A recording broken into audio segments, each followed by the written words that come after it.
दोस्तों, मैं हूं डॉक्टर आफ्ताब रंझा और आप देख रहे हैं मेरा YouTube channel Pakistan online.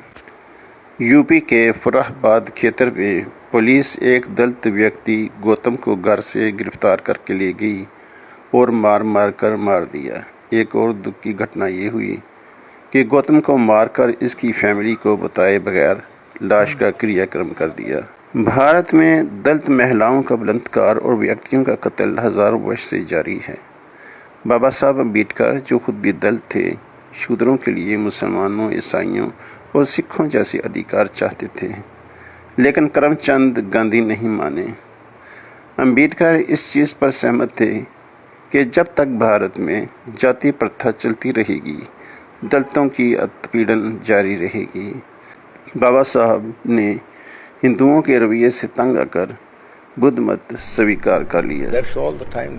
Ambedkar यहाँ पे कह रहे हैं कि जब वो गांधी को मिलने जेल में गए तो वहाँ गांधी के मुंह में जहरीले सांपों जैसे दांत देखे।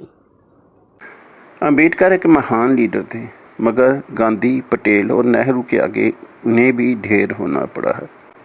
दलित आज भी मानव स्थिति या सब ह्यूमन कंडीशन में रह रहे हैं।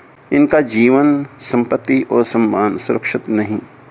कहने को भारत डेमोक्रेसी है और इसका प्रेसिडेंट भी एक दलित है, मगर सारा दिखावा है। प्रेसिडेंट की पोजीशन रबड़ स्टैंप से ज़्यादा नहीं। जिन्होंने अम्बेडकर को नहीं छोड़ा, वो रामनाथ कोविंद को क्या समझेंगे। सब को याद है कि जब प्रेसिडेंट एक मंदिर विज़िट करने के बाद वापस गए तो मंदिर पीछे से अच्छे तरीके से धोया गया था।